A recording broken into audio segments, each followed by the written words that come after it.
डिझायरलेसनेस. तर वैराग्य, तर आपण दोन प्रकारचे वैराग्य बघितले होते, स्मशान वैराग्य आणि शाश्वत वैराग्य. यातील फरक बघितला होता. There are many whom the qualification of desirelessness is a difficult one. या डिफिकल्टीज कशा उत्पन्न होतात आणि त्याचे निवारण करायचे याचे मार्ग देखील आपण बघितले होते. You may attain desirelessness if you will. हा यू विल अतिशय महत्वाचा आहे. जर समजा आपल्या मनामध्ये इच्छा असेल तर सगळं काही उत्पन्न होईल. वैराग्य प्राप्ती ही योग्यता किंवा पात्रता नसून साधकातील दृढ निश्चयावर अवलंबून आहे. निरपेक्ष आणि निरीच्छ होऊन कुणालाही मदत करावी असे केल्यास आपल्या कृत्याचा परिणाम बघण्याची इच्छा आपल्यात राहत नाही. म्हणजे जर समजा आपली इच्छा असेल किंवा आपण एखाद्या अपेक्षेला धरून जर समजा आपण एखादी मदत करत असू तर त्या काहीतरी अपेक्षा, तर ती अपेक्षा पूर्ण होते का हे आपण बघणार आहोत त्यावेळी. तर असे आपण हे जे सगळ्यात महत्वाचे पार्ट बघितले होते. आता तिथून पुढे आपण जाऊया आजच्या विषयाकडे. तर आजच्या विषयामध्ये आपण रोजच्या व्यवहारात वासनांचे बरेच क्षुल्लक बारीक सारीक प्रकार दृष्टीस पडत असतात. आता इथं अनेक प्रकारच्या इच्छा रोज प्रत्येक क्षणी होत असते. आपल्याला दुसऱ्याकडनं अपेक्षा की मला त्यांनी अशी मदत करावी, मला त्यांनी असे काम करावे, माझ्यासाठी हे करावे ते करावे, या सगळ्याच्या बारीक सारीक अपेक्षा असतात. कुटुंबियांकडनं, आपल्या घरी आपल्याकरता काम करायला जे काही सेवक येत असतात त्यांच्याकडनं, ऑफिसमध्ये सहकाऱ्यांकडनं, अशा बारीक सारीक सतत आपल्या इच्छा वासना असतात. त्यांच्याबद्दल देखील आपण खबरदारी ठेवली पाहिजे. ज्यांना अद्याप सद्गुरूंचे दर्शन झालेले नाही किंवा त्यांच्या अस्तित्वाची जाणीव झालेली नाही अशी व्यक्ती समाजात आपले तेज पडावे, मी कुणीतरी निराळा उत्क्रांत आत्मा आहे अशी सभोवतालच्या लोकांवर छाप पडावी असे तो वागत असतो. बरेच लोक प्रवचनात ऐकताना किंवा प्रवचन देताना दोन्ही वेळ प्रवचनात आपण सद्गुरूशी एकरूप झाल्याचा आविर्भाव आणतात. फार भावुक होऊन नेत्रातून अश्रू प्रवाहित करतात. बंद डोळे उघडताना दचकल्यासारखे करतात. असे अनेकविध अनुभव त्यांचा अभिनय आपण बघत असतो. परंतु खरा ज्ञानी व्यक्ती हे सहज ओळखतो की असे करणारा हा अज्ञानरूपी अंधकारात भटकत आहे. कारण आपण हे अभ्यासलेच आहे की स्थूल इंद्रियातून व्यक्त होणाऱ्या भावना आटल्याशिवाय साधक गुरुमार्गावर अग्रक्रमण करू शकणार नाही. तेव्हा मित्रांनो, समाजात मी कुणीतरी विशेष असण्याच्या प्रयत्नात उगाच वेळ घालवू नका. T.W. Leadbeater talks on the path of occultism volume 1 म्हणजे at the feet of masters वरची कॉमेंट्री, यात पृष्ठ क्रमांक 194 ते 202 या भागात त्यांनी याचे विस्तृत वर्णन केलेले आपल्याला सांगितलेले आहे. ते म्हणतात, सद्गुरूंच्या सेवेत साधकाने त्याच्यातील उत्कृष्ट गुणांची उधळण केली पाहिजे. आता सर्वप्रथम काय आहे की आपल्याला आपल्यातले गुण आणि अवगुण म्हणजे सद्गुण आणि अवगुण हे दोन्ही वेगवेगळे कळले पाहिजे. हे सगळ्यात महत्वाची गोष्ट आहे की या दोन्ही गोष्टी आपल्याला वेगवेगळ्या कळल्या पाहिजे की आपल्यात सद्गुण कुठले आहेत आणि आपल्यात अवगुण कुठले आहेत. दुर्गुण तर नंतर बघू आपण, परंतु अवगुण आणि सद्गुण या दोन गोष्टी वेगवेगळ्या कळल्या पाहिजेत. आणि या दोन गोष्टी जेव्हा आपल्याला अवगुण आणि सद्गुण आणि अवगुण ह्या दोन गोष्टी वेगवेगळ्या कळतात तेव्हा कधी कधी असंही होतं, गल्लत होते की अवगुणांनाच आपण सद्गुण समजून बसतो. अवगुणांनाच आपण आपल्यातील स्ट्रेंथ समजून बसतो. असते स्ट्रेंथ कधी कधी अवगुण, परंतु त्या अवगुणाची स्ट्रेंथ म्हणजे तमोगुणाची स्ट्रेंथ आहे. तर डेफिनेटली तमोगुणाची स्ट्रेंथ आहे, तर आपण तसेच काहीतरी तमोगुणी कृत्य करणार आहे, राक्षसी कृत्य. तर आता सर्वोत्कृष्ट गुणांची उधळण करायची आहे. आपल्याला लक्षात आलं की आपल्याला आपल्यातले सर्वोत्कृष्ट गुण म्हणजे सद्गुण आणि अवगुण यांच्यात फारकत करता आली पाहिजे. बरेचदा आपल्याला आपले मित्र यात फार मोठी मदत करतात. याचं कारण असं की मित्रांना म्हणजे आपल्याला आपल्या मित्रा व्यतिरिक्त आई आणि मित्र हे दोनच लोक आहेत ज्या या जगामध्ये की जे आपल्याला परिपूर्ण आणि व्यवस्थित ओळखतात. तर मित्र म्हणजे आपला जीव की प्राण मित्र. तर मग त्याच्या माध्यमातून त्याने जर आपल्याला काही सांगितलं की ही गोष्ट चांगली आहे तुझ्यात, तर आपल्याला लक्षात घेतलं पाहिजे की हा आपला सद्गुण आहे आणि याला आपण वाढवलं पाहिजे. मग आता सगळ्यात महत्वाची गोष्ट काय आहे, तर हितम ब्रूयात मितम ब्रूयात ब्रूयात धर्म्यम यशस्करम. हितम ब्रूयात मितम ब्रूयात ब्रूयात धर्म्यम यशस्करम. बोलायचे, ब्रूयात म्हणजे बोलणे संस्कृतात. तर बोलायचे कसे, तर अतिशय थोडे. मितम ब्रूयात, मितम म्हणजे थोडे, अतिशय थोडे बोला. न बोलणे तर श्रेयस्करच आहे, बोललंच नाही तर फारच छान आहे, परंतु बोलल्याशिवाय आपण राहू शकत नाही. तर त्याच्यामुळे जे काही बोलायचं अतिशय थोडं बोला आणि जे बोलाल ते हितकारी बोला की ज्याच्यातून हित उत्पन्न होईल. कटू असले तरी धर्माला अनुसरून उत्क्रांती पथावर मार्गक्रमण करून देणारे, यश प्रदान करणारे असेच बोलले पाहिजे. या सर्व प्रकारात कुणाला वाईट वाटेल म्हणून किंवा सामाजिक पातळीवर मला विरोध होईल म्हणून मी जीवनातील शिस्त, शाश्वत सत्य आणि उत्क्रांती प्रेरक बोलणे सोडून देता कामा नये. मला सत्याला धरून, शाश्वत सत्याला धरून उत्क्रांती साधक असंच बोललं पाहिजे.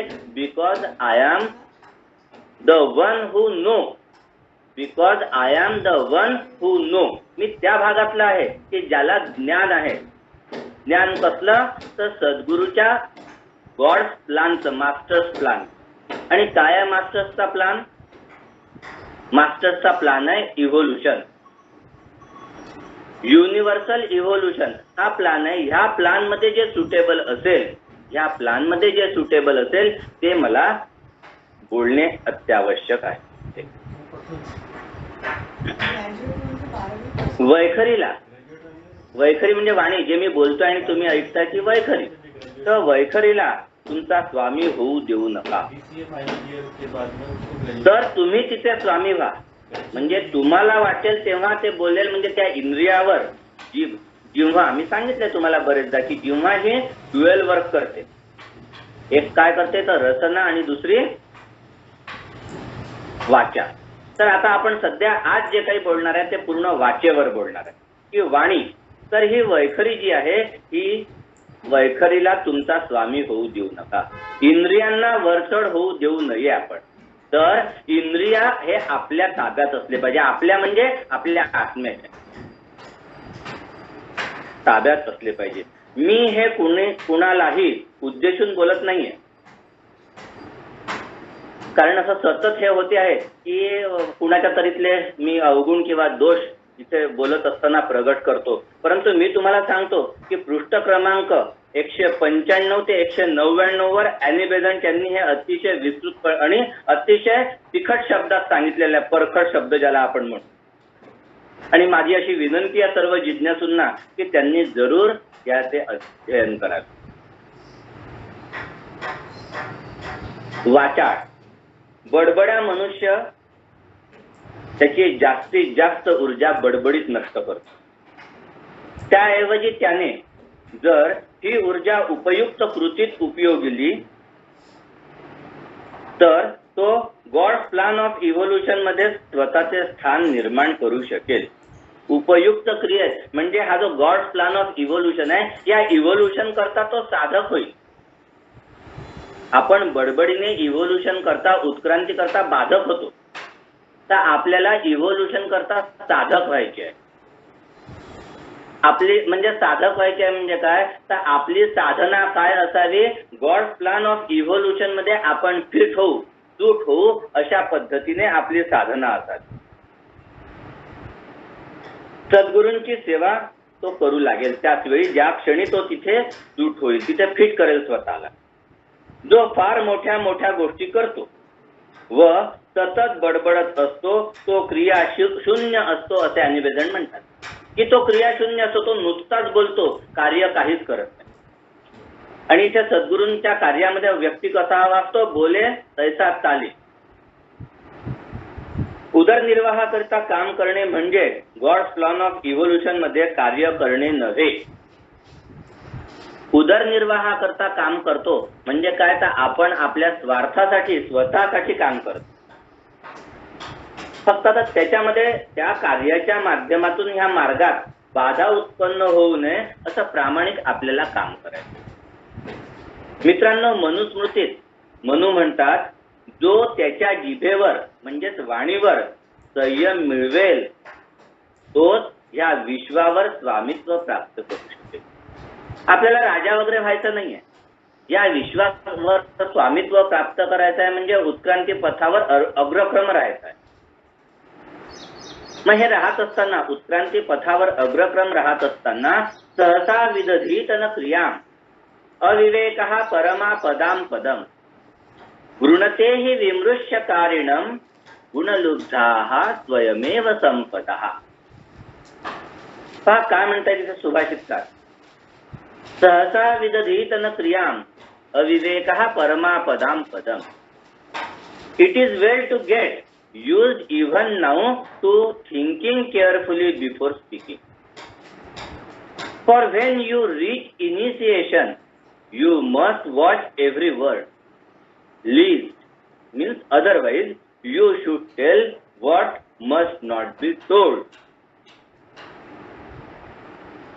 बघा, जर समजा आपल्याला योग्यता नसताना, नॉलेज हे कधी सिक्रेट नसते, सेक्रेट असते.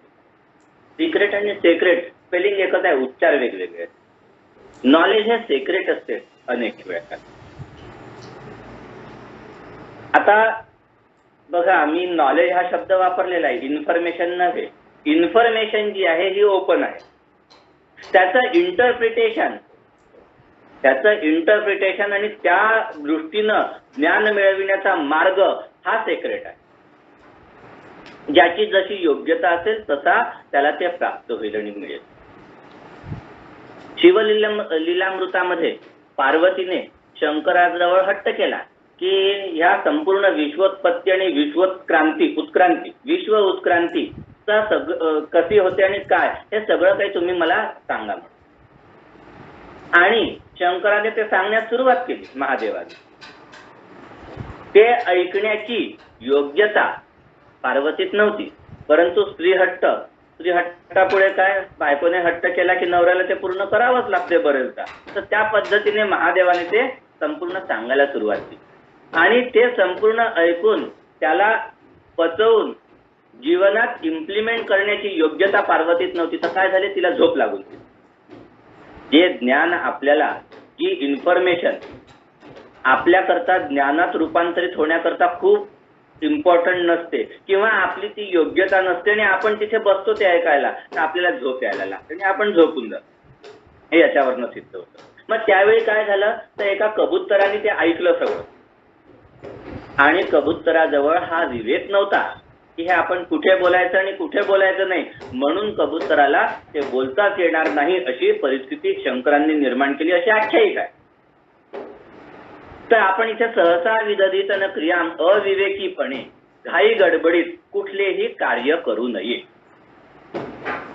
नेहमी कुठलेही कार्य करीत असताना त्याचा भविष्यात काय परिणाम होणार आहे, याकडे आपण लक्ष ठेवलं पाहिजे. त्याचा भविष्यात होणारा परिणाम हा आपण त्या गोष्टींकडे लक्ष ठेवलं पाहिजे. आणि त्या परिणामाचा पॉझिटिव्ह आणि निगेटिव्ह दोन्ही प्रकारे परिणाम होऊन काय श्रेयस्कर आहे, श्रेयस्कर कुणाकरिता, तर या जागतिक उत्क्रांती करता काय उपयुक्त आहे ते मला स्वीकारलं पाहिजे. कुठलीही क्रिया किंवा वक्तव्य करण्यापूर्वी विवेकबुद्धीने त्याचे भविष्यात होणारे परिणाम लक्षात घेऊन ते केले पाहिजे. अन्यथा अविवेकीपणे केलेले कार्य किंवा वक्तव्य हे फार मोठे संकट जीवनात उत्पन्न करेल. तर या संकटाची निर्मिती म्हणजे जीवनामध्ये जे काही आपल्याला संकट निर्माण होतात ही संकट आपण आपली निर्माण करतो अविवेकीपणे वागल्यास. येथे कोणते संकट? तर one will be removed from God side. There are two kinds of people, one at God side and another at different side, another opposite side of God. तर आपण गॉड साइड म्हणजे ज्या भगवंताच्या कार्याला जे लागलेले आहोत त्यात आपण राक्षसी कृत्य करायला लागू आणि विवेक बुद्धीने यश प्रदान करणाऱ्याच्या कर्मावर गुणांवर प्रसन्न होऊन स्वतःच लक्ष्मी त्याला वरते म्हणजे त्याच्याशी लग्न करते. लग्न करते इथे असं सुभाषितकाराने म्हटलेलं आहे की लग्न केल्याच्या नंतर ते नवरा बायको कायम सोबत राहतात मरेपर्यंत, असं गृहीत आहे. आजकालचा हे सोडून द्या, परंतु एकदा एका व्यक्तीशी दुसऱ्या व्यक्तीनं लग्न केलं की मरेपर्यंत त्या जन्मात सोबत राहायचं आहे त्यांनी. तर त्याचप्रमाणे लक्ष्मी म्हणजे ऐश्वर्य, ज्ञानाचं ऐश्वर्य तिथे राहील. म्हणजे काय? तर विष्णू तत्व तुमच्यात स्थिरावेल. विष्णू तत्व स्थिरावणे याचा अर्थ तुमच्यात असलेल्या रजोगुणांवर सत्वगुणांची अधिसत्ता, रजोगुणांवर सत्वगुणांची अधिसत्ता निर्माण होणे होय. मी पुन्हा एकदा सांगतो की आपल्यात विष्णू तत्व स्थिरावणे. हे बघा, आपल्यात काय आहे? 3 प्रकारचे गुण आहेत, सत्व, रज आणि तम. आपण रजोगुणी आहोत कारण सतत काहीतरी क्रिया करीत असतो, ऍक्शन करीत. तर ह्या रजोगुणावर जर समजा आपल्यात विष्णू तत्व स्थिरावलेलं आहे तर ह्या रजोगुणावर सत्वगुणाची अधिसत्ता येईल. या रजोगुणावर सत्वगुणाची अधिसत्ता येईल आणि जेव्हा रजोगुणावर सत्वगुणाची अधिसत्ता असते तेव्हा माणूस उत्क्रांतीस साधक असतो. कारण काय? साधक असण्याचं कारण की त्याच्याकडनं निकृष्ट कृत्य होत नाहीत आणि कर्म शृंखलेत म्हणजे ज्याला आपण म्हणू की संचित कर्मामध्ये निकृष्ट कर्म जात नाही. म्हणून बोलण्यापूर्वी नीट काळजीपूर्वक विचार करण्याची सवय अगोदरपासूनच लावून घेतली पाहिजे. अगदी बालवयापासून ही सवय असावी.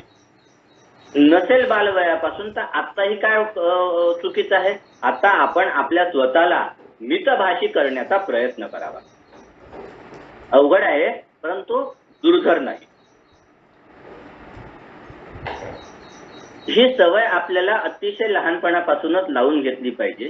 कारण जेव्हा आपणास दीक्षा म्हणजे इनिशिएशन मिळेल तेव्हा ज्या गोष्टी सांगावयाच्या नाहीत त्या तुझ्या तोंडून न निघू देणे ही तुझी जबाबदारी आहे आणि हे साध्य करण्याकरिता जिभेवर संयम असणे फार फार निकटचे आहे.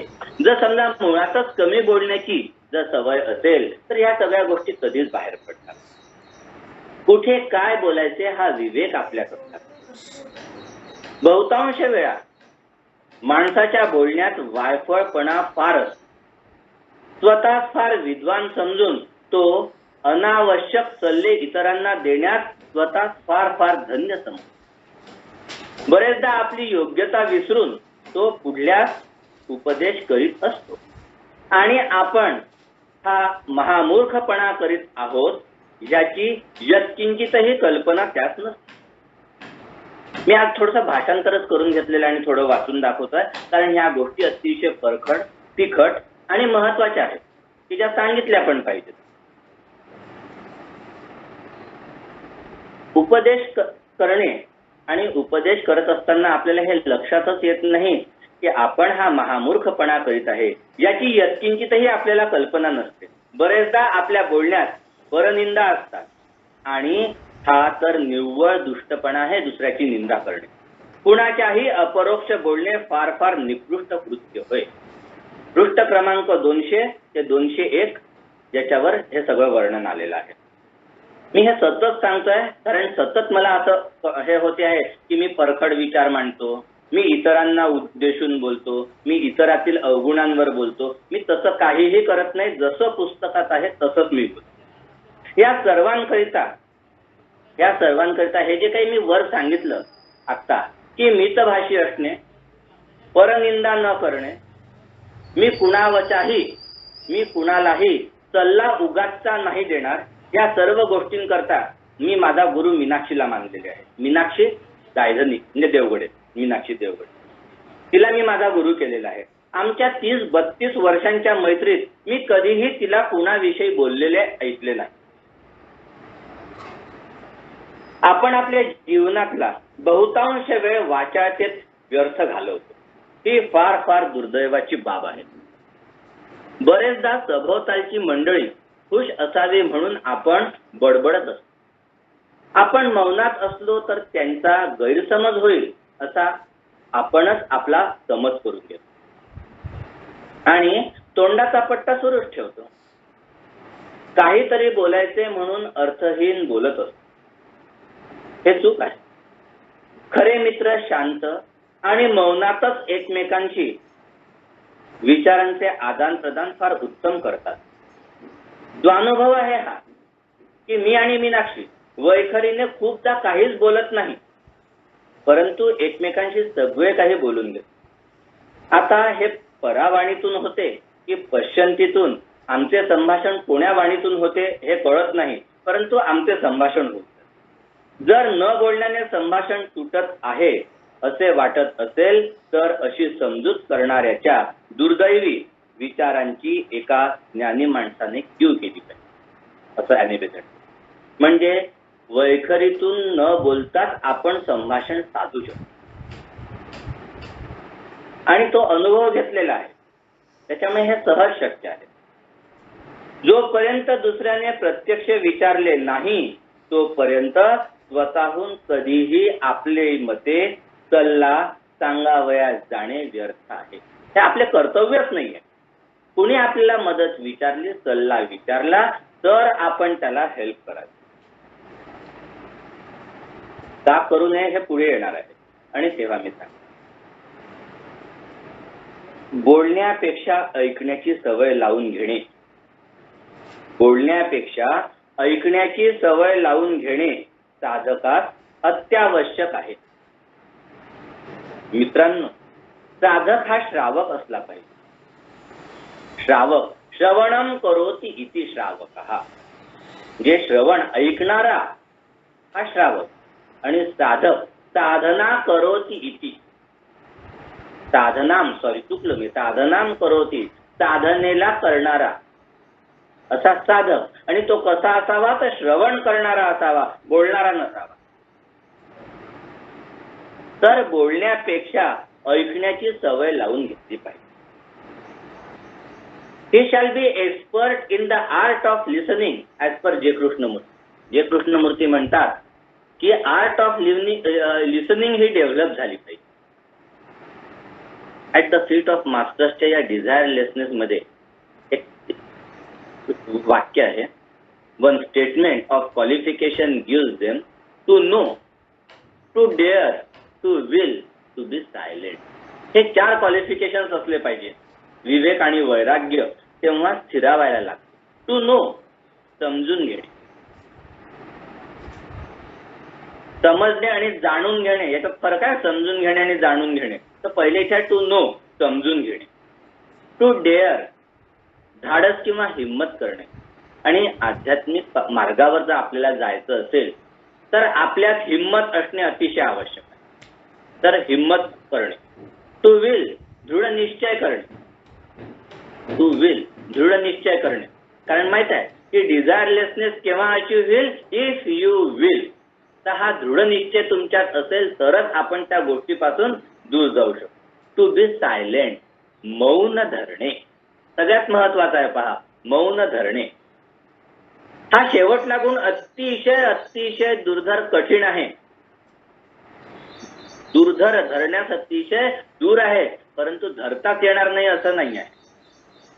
तर हा अतिशय दुर्धर आहे. आणि मी आत्ताच तुम्हाला उदाहरण दिलं माझ्या भगिनीचं की मौन हे सहज शक्य आहे, फक्त त्याच्यावर साधना करता आली पाहिजे. माझ्यासाठी तर फार कठीण आहे ते. बघू या जन्मात शेवटपर्यंत तरी जमायला पाहिजे ते.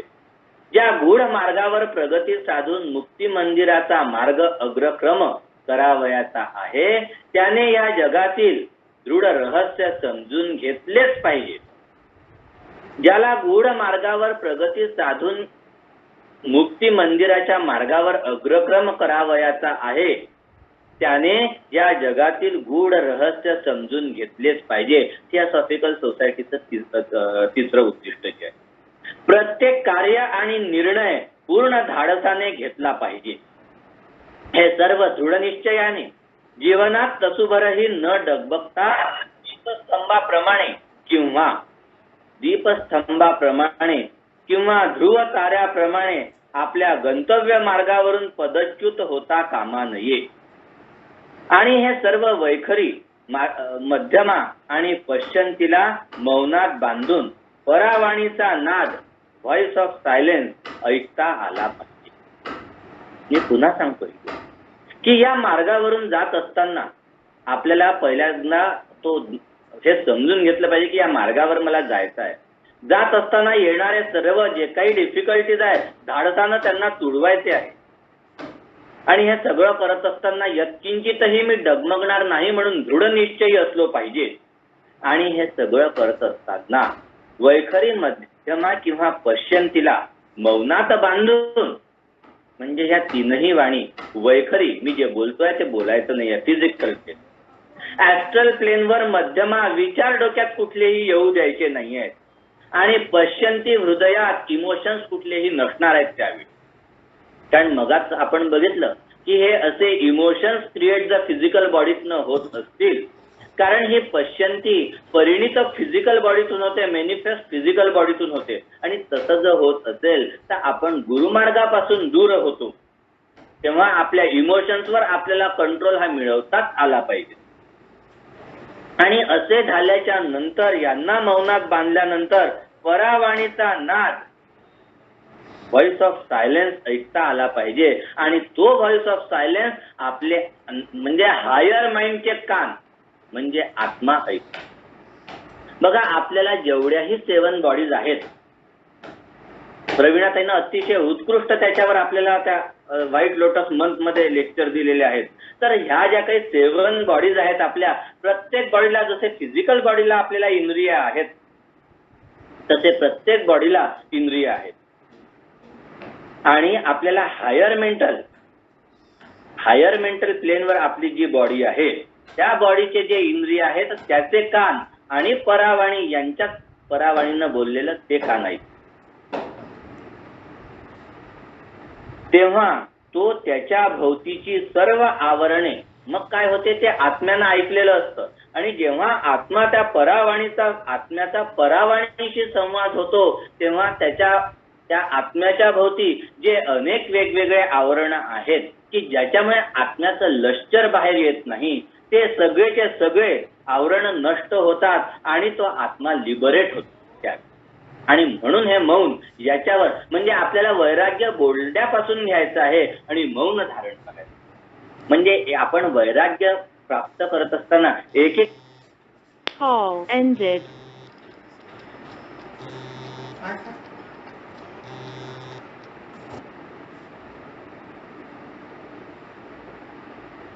तू नेहमी आपल्या कामाशी काम ठेव. दुसऱ्याच्या मनात, कामात, विचारात लुडबुड करण्याची गरज तुला मुळीच नाहीये.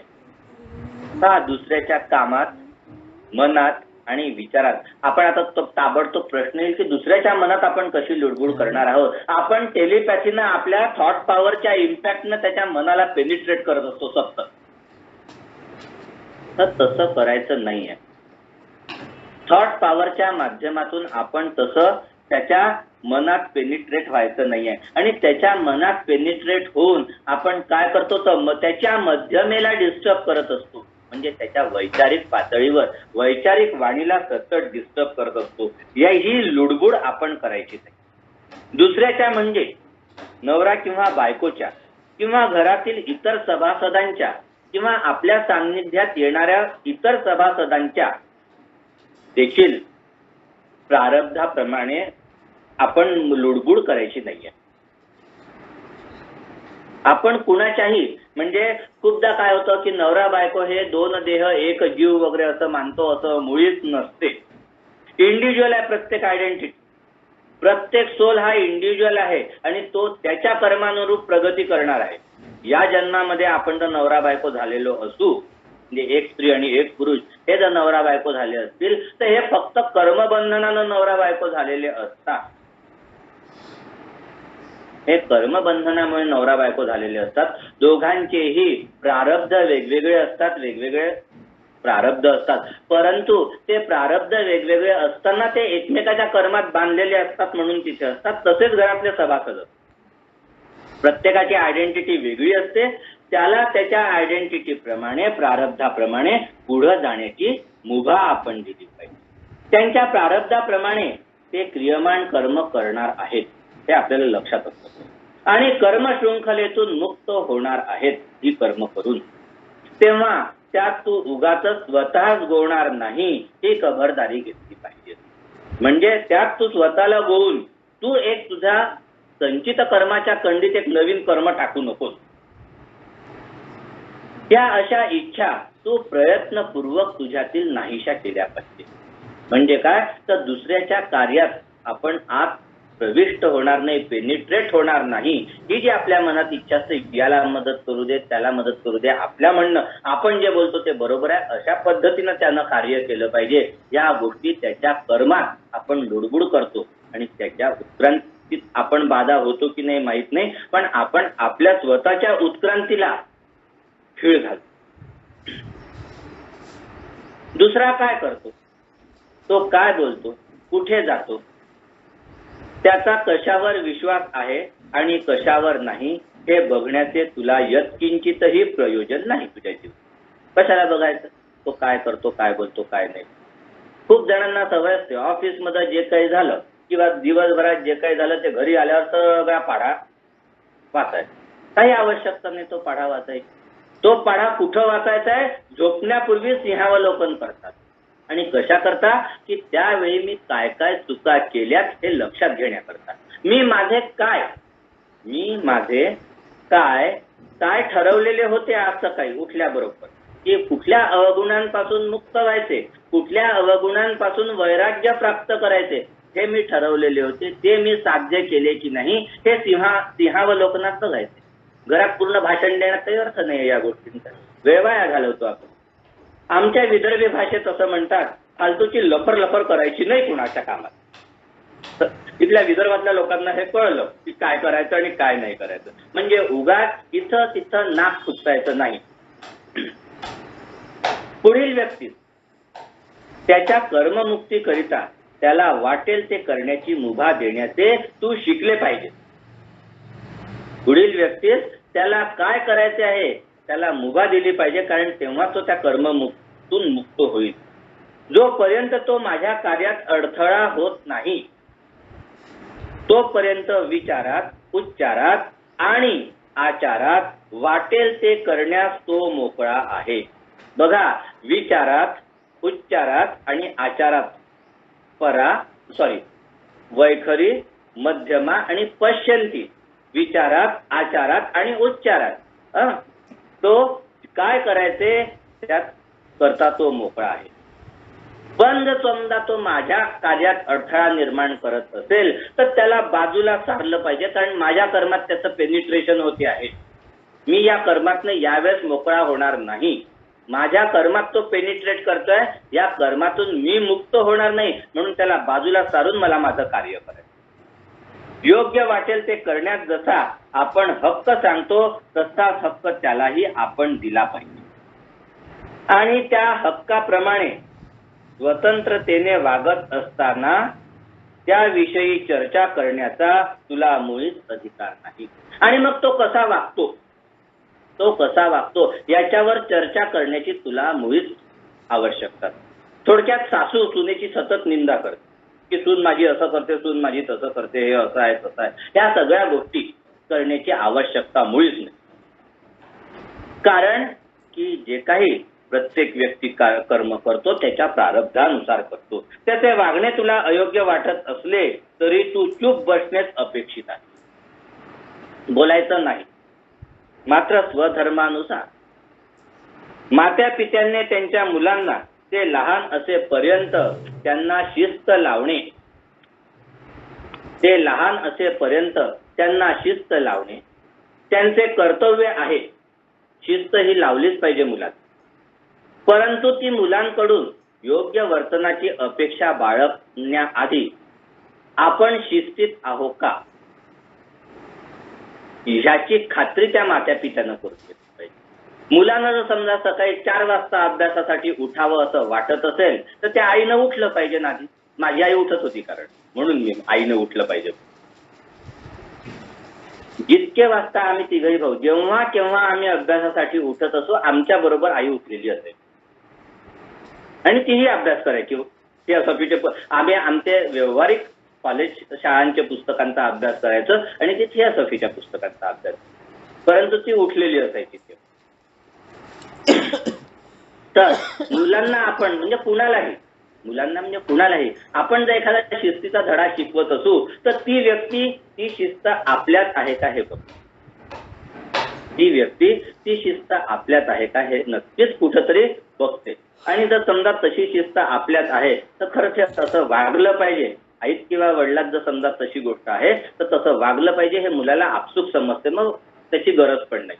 मी मागे एकदा तुम्हाला सांगितलं होतं, मला एकदा असा प्रश्न विचारला गेला होता की एवढं वाचन करण्याची आवड का आहे. तर लहानपणी किंवा आताही अजूनही संध्याकाळी सगळं हे झालं म्हणजे देवाजवळ दिवा लावला, हे सगळे घरातले कामं झाले की आमच्या घरी टीव्ही पाहणे हा फार कमी प्रकार आहे. ती पुस्तकं काढून आमच्या लहानपणी आम्ही लहान असताना आमचे आई बाबा पुस्तक काढून बसायचे आणि वाचायचे. ते वाचायला लागल्याबरोबर आम्ही आमच्या दप्तरं काढायचो ना अभ्यासाला लागायचो. कधीच त्यांनी अभ्यासाला बसा असं आम्हाला सांगितलं नाही. ते जर समजा वाचन करतायत तर आपणही वाचन केलं पाहिजे हे आपसूक आम्हाला कळायचं आणि आम्ही तसे बसायला आणि ती सवय आपोआप लागली. तर ही अशा पद्धतीनं कृतीतून शिस्त लावणे हे थिओसॉफिस्टांना अपेक्षित आहे, थिओसॉफिस्टांकडून अपेक्षित आहे की कृतीतून बोलण्यातून. ॲनी बेझंट म्हणतात की खूप बोलण्यातून शिस्त लावण्यापेक्षा कृतीतून शिस्त लावणे हे फार एक उत्कृष्ट मार्ग आहे. तर तेव्हा आपली कृती खूपदा असे मला लोक म्हणतात की इतरांना थिओसॉफी कशी समजावून सांगायची. थोडंसं आपल्याला विषयांतर होते, पण इतरांना थिओसॉफी कशी समजावून सांगायची. तर मी तेव्हा नेहमी एकच सांगत असतो, कारण हा मंजुषाचा मला 1-2दा प्रश्न आलेला आहे की इतरांना आपण थिओसॉफी कशी समजून सांगायची. आपल्याला शब्दाच्या माध्यमातून थिओसॉफी कोणाला समजून सांगायची नाही. माझे गुरुजी सांगत बडबडे काका की आपल्याला शब्दांच्या माध्यमातून थिओसॉफी कधीही कुणालाही समजावून सांगायची नाही. तर आपल्याला थिओसॉफी कशी समजावून सांगायची आहे, तर ती थिओसॉफी आपल्या जीवनात आपण इम्प्लिमेंट केलेली असेल तर आपण सर्वांपेक्षा काहीतरी निराळे आणि चांगले आहोत असं त्याला वाटलं पाहिजे. आपण तसा आविर्भाव करायची गरज नाहीये.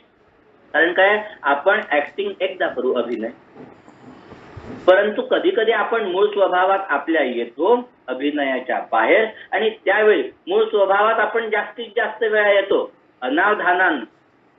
आपण जेव्हा अनावधानी असतो, ऍक्टिंग करायची आहे तेव्हा आपण कॉन्शियस असतो. ऍक्टिंग करायची आहे तेव्हा आपण कॉन्शियस असतो, परंतु आपण जेव्हा सहज व्यवहार करत असतो एक खूप छान शब्द जे कृष्णमूर्तींनी यासाठी वापरलेला या क्षणी माझ्या डोक्यात येत नाहीये, धारटकर काकांना आठवला असेल तर तसा चॉईसलेस अवेअरनेसने आपण जर समजा कार्य करत असू तर ते आपल्यात जी इम्प्लिमेंट झालेली थिओसॉफी आहे तर तसं आपण वागतो आणि तसं आपण वागत असताना पुढच्याला ते सहज लक्षात येतं की हा इतरांपेक्षा काहीतरी निराळा आहे आणि हे असं चांगलं हा जो काही वागतोय ना तसं आपल्याला व्हायचं आहे असं वाटलं पाहिजे. तर त्याच्याकरता थिओसॉफी ही शब्दातून कुणालाही न सांगता जर समजा आपण आपल्या वर्तणुकीतून थिओसॉफी इतरांच्या पुढे मांडत गेलो तर ती खूप जास्त इफेक्टिव्ह होती. एखाद्या चुकत असलेल्या व्यक्तीस मदत करणे ही तुझी नैतिक जबाबदारी असली पाहिजे, परंतु ती असली तरी तुला विवेकबुद्धीने हे काम करणे अपेक्षित आहे. त्याचा उपमर्द व्हावा, त्याला राग यावा तो अगदी मूर्ख आहे या जगामध्ये असं समाजात लक्षात यावं, अशा पद्धतीनं तू त्याची चूक त्याला सांगायची नाहीये. त्याला कशा आणि कोणत्या परिस्थितीत सांगितले पाहिजे हे लक्षात घेतले पाहिजे. बरेचदा ती चूक आहे असे आपल्याला वाटत असेल तर आपल्याला वाटते असे तर नाही की फक्त ती चूक आहे, हे फक्त आपल्यालाच वाटते, ती चूक नाही आहे. आपल्याला वाटते कारण आपण त्याला निगेटिव्ह दृष्टीनं बघतोय. आपण एकदा विवेकबुद्धी जागृत ठेवून विचार झाला पाहिजे बोलण्यात. परंतु या सर्वांची वाच्यता हे सगळं करत असताना याची वाच्यता ती व्यक्ती सोडून इतरांकडे करणे अधमपणाचे आहे. हे अधमपणाचे लक्षण आहे. म्हणून सद्गुरू सांगतात की तुझे बोलण्यावर नियंत्रण असले पाहिजे. तू हे कुठं बोललाच नाही पाहिजे, तुझे बोलण्यावर नियंत्रण असले पाहिजे.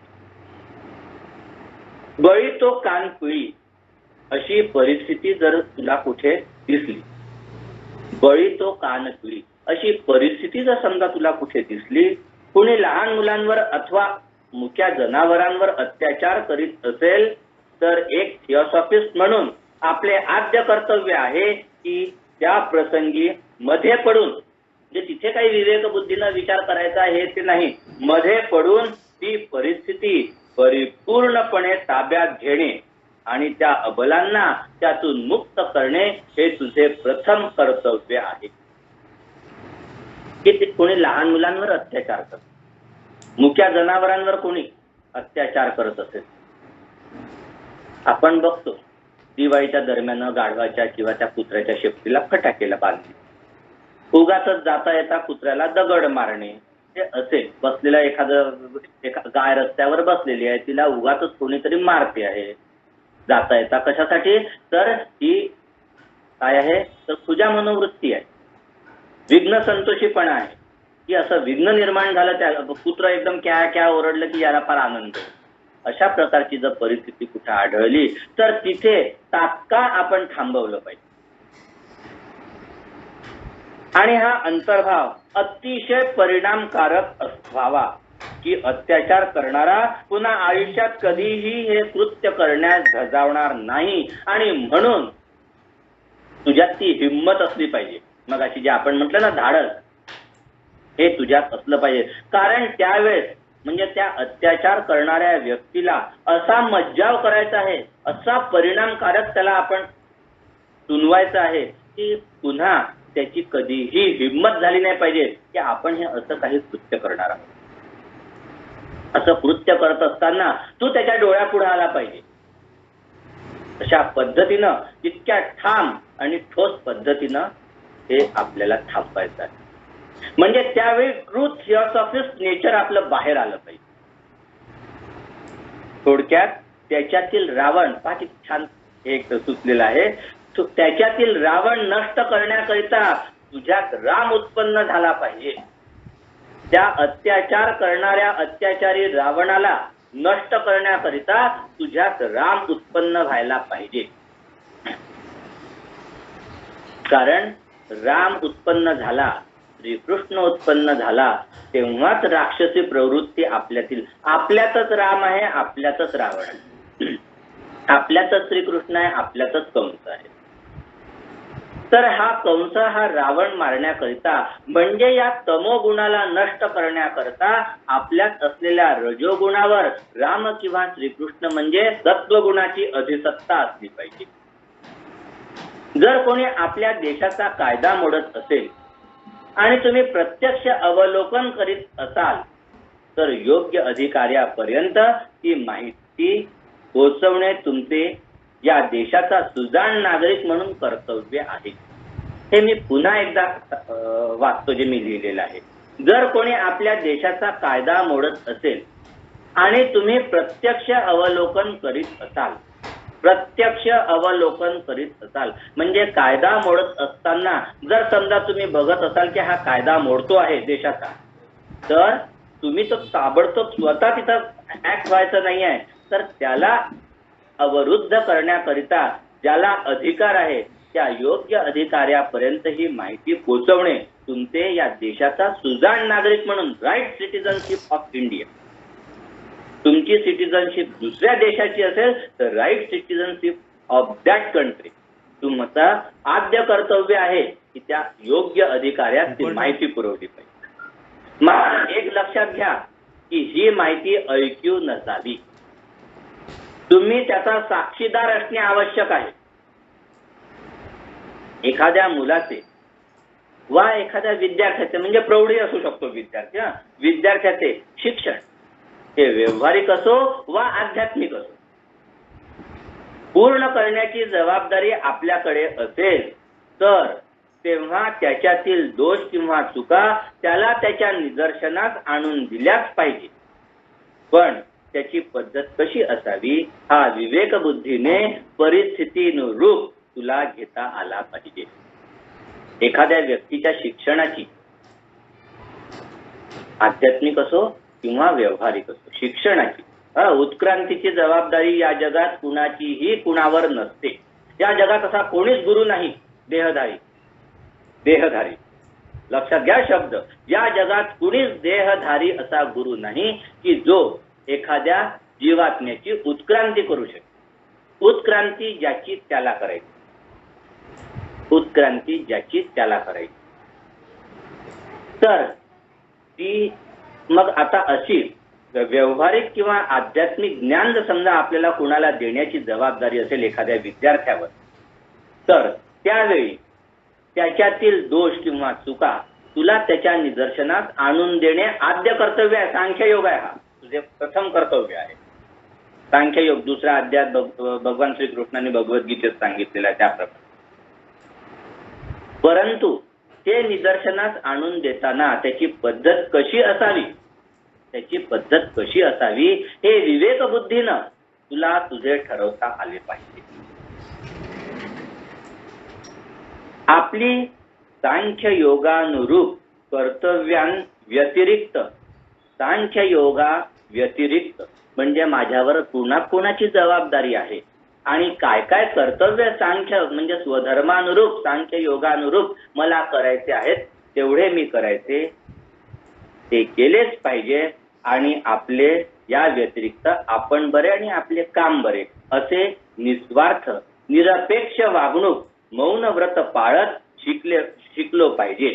तरच वैराग्य साधणे सोपे होईल. वैराग्य साधायचं असेल तर सांख्य योग भगवद्गीतेतील दुसरा अध्याय याच्यावरचा अभ्यास अतिशय सखोल दुसऱ्या अध्यायावरील अभ्यास अतिशय सखोल होऊन तो जीवनात उतरला पाहिजे. जर समजा तो आपल्या जीवनामध्ये प्रसृत व्हायला लागेल ते ज्ञान आपल्या जीवनात प्रसृत व्हायला लागेल तर आपण निरपेक्ष आणि निस्वार्थपणे कार्य करू. दुसऱ्या कुणाच्याही कार्यात लुडबुड करणार नाही. आणि अशी जेव्हा स्थिती येईल तेव्हा वैराग्य साधणे सोपे जाईल. वैराग्य आपण साधू शकतो. तर आपण ह्या वैराग्य डिझायरलेसनेस या संपूर्ण प्रकरणामध्ये आपण काय काय बघितले तर आपण सगळ्यात पहिल्यांदा बघितले की दोन प्रकारचे वैराग्य असते. दोन प्रकारचे वैराग्य क्षणभंगूर आणि शाश्वत. म्हणजेच काय तर क्षणिक वैराग्य किंवा ज्याला आपण स्मशान वैराग्य म्हणू आणि शाश्वत वैराग्य. हे आपल्याला आलेले वैराग्य हे स्मशान वैराग्य आहे की शाश्वत वैराग्य हे आपल्याला विवेकाच्या माध्यमातून कळतं. त्याच्यामुळे विवेक बुद्धीनं विचार करून आपण जो निर्णय घेतो आणि ज्याच्यापासून मोकळे होतो विलग होतो. शनैः अविद्या शनैर्वित्तम शनैः पर्वत मूर्धनी शनैः कंठाः शनैः पंथाः. तर हा आध्यात्मिक मार्ग पंथ हळूहळू कसा तर शनैः कंठाः हळूहळू वैराग्य साधत आपल्याला पुढे जायचे आहे ते आपण बघितलं. मग त्याच नंतर आपण काय बघितलं की जिथे जगण्याची इच्छा संपते तिथेच खरे आध्यात्मिक जीवन सुरू होते. जगण्याची इच्छा केव्हा संपते जेव्हा आपल्यात वैराग्य स्थिरावू लागते तेव्हा जगण्याची इच्छा आपल्यात संपते. There are many for whom the qualification of desirelessness is difficult work. हे अतिशय कठीण आहे डिफिकल्ट आहे. परंतु डिफिकल्ट असले तरी you may attain desirelessness if you will. If you will हे 3 शब्द अतिशय महत्वाचे आहेत. आणि जर समजा आपल्याला आपण दृढ निश्चय केला तर आपण हे वैराग्य सहज आपल्यात उत्पन्न करू शकतो. दुसऱ्याला सहाय्य केल्यावर त्याचा परिणाम पाहण्याची इच्छा ह्या शेवटलं हे आहे. 2च गोष्टी शेवटपर्यंत राहतात की कुणालाही मदत केल्यावर त्याचा परिणाम काय होतो हे पाहण्याची इच्छा, तो आपले उपकार ठेवतो का ते पाहण्याची इच्छा, ही गोष्ट असते. आणि दुसरी गोष्ट काय आहे की मी सद्गुरूंच्या जवळ जातो आहे का, मी सद्गुरू मार्गावर आहे का, मी किती यांना सद्गुरूंच्या जवळ जातो आहे आणि मी सद्गुरूंजवळ जातो आहे हे माझ्या इतर भोवतालच्या लोकांना कळते का, ही इच्छा अतिशय म्हणजे शेवट असतेच. शेवटपर्यंत ती निकृष्ट असली तरी ती इच्छा असते आणि त्यातून मुक्ती मिळवायची आहे आपल्याला. तर अशा प्रकारे आपण पुढे जातो. पुढे जाता जाता आज आपण काय बघितले तर आज आपण बघितले की सगळ्यात महत्वाचं जे आहे ते हितम ब्रूयात मितम ब्रूयात ब्रूयात धर्म्यम यशस्करम. बोला अतिशय कमी, नाही बोललं तर फार उत्तम. दुसऱ्याला सल्ला द्यायचा नाही, दुसऱ्याच्या कार्यात धुडफूड करायची नाही, दुसऱ्याला उगाचच तत्वज्ञान सांगायचं नाही. तत्वज्ञान दुसऱ्याला आपल्या जीवनातून कळलं पाहिजे, आपल्या बोलण्यातून नव्हे, असं आहे निवेदन सांगितलं. त्याच्यानंतर पुढे आपण यावेळेस आज काय बघितलं की it is well to get used when even now to thinking carefully before speaking. For when you reach initiation, you must watch every word. Otherwise, you should tell what must not be told. आता तुम्ही initiation जर समजा तुम्हाला मिळते आहे, initiation मिळत आहे अशी जर परिस्थिती असेल तर काय जीवनातलं उत्कृष्ट स्थिती आहे हो ही. आणि ती जर मिळत असेल तर तेव्हा तुमच्यात विवेक असला पाहिजे की काय बोलायचं आणि काय बोलायचं नाही. आणि काय बोलायचं आणि काय बोलायचं नाही हा विवेक असण्याकरता आपल्याला न बोलण्याची सवय लागली पाहिजे. कधीही कुणाविषयी कधीच केव्हाच बोललं नाही पाहिजे.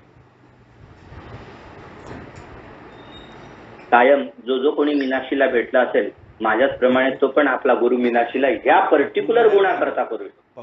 कारण प्रत्येकात कुठला तरी एक गुण असतो. म्हणूनच भगवान दत्त नाही का, दत्तात्रेय यांनी जगात इतके सारे गुरु केले की ज्याच्यात जो गुण आहे माझ्यात नाही तर त्याला तो गुण माझ्यात येईपर्यंत गुरु करावा.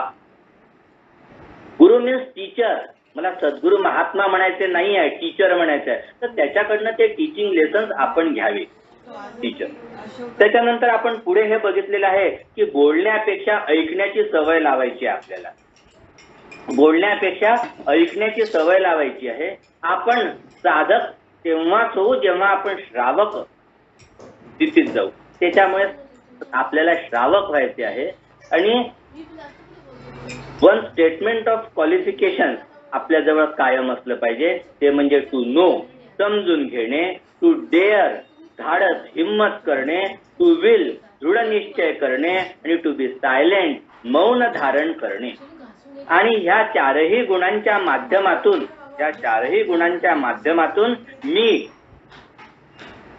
परावाणीशी संवाद साधू शकेल. आणि परावाणीशी संवाद साधल्याच्या नंतर माझ्या भोवती जी काही आवरणं आहेत ती आवरणं नष्ट होऊन मी लिबरेट होईल आणि या संपूर्ण जगावर माझ्या माध्यमातून थिओसॉफीचं लष्कर प्रसारित होईल.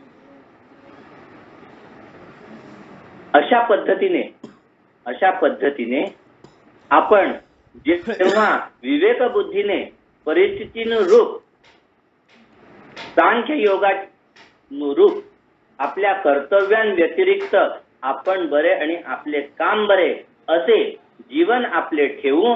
आपण बरे आणि आपले काम बरे असे आपण आपल्या जीवनात परिस्थिती निर्माण स्थिर करू. विष्णू तत्व आपल्यात आलेले आहे, मगाशी मी सांगितलं. तर असे विष्णू तत्व म्हणजे काय, तर स्थितीची देवता आहे. तर त्या स्थितीच्या देवतेच्या माध्यमातून हे वैराग्य आपण जेव्हा आपल्या स्थिर ठेवू तर हे वैराग्य स्थिर ठेवण्याकरता आपल्याला निस्वार्थ निरपेक्ष वागणुकीतून मौन व्रत पाळणे शिकायचे आहे आणि मौन व्रत पाळणे जेव्हा आपण शिकू तेव्हा वैराग्य आपल्यात स्थिरावायला लागेल. आता हा वैराग्य हे प्रकरण इथे संपलं. आता आपण पुढच्या व्याख्यानामध्ये पुढचे जे व्याख्यान आहेत गुड कंडक्ट षट संपत्ती याच्यामध्ये 6 आहेत. आपण दर व्याख्यानात 2-2 घेणार आहोत. दर व्याख्यानात म्हणजे या गुड कंडक्ट याच्यावर आपले एकूण 3 व्याख्यानं होणार आहेत. तर आता पुढच्या रविवारी self control as to the mind आणि सेल्फ कंट्रोल इन ऍक्शन म्हणजे शम आणि दम हे 2 या 2 संपत्तींवर आपलं विवेचन असेल.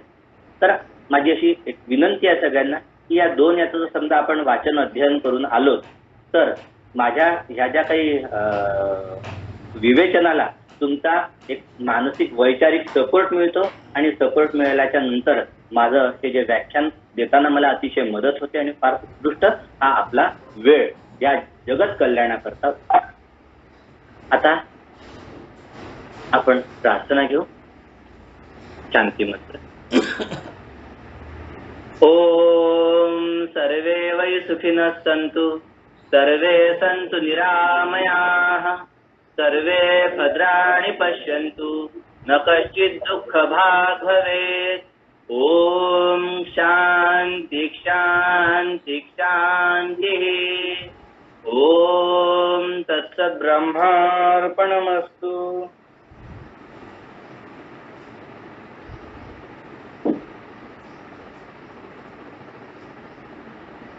धन्यवाद.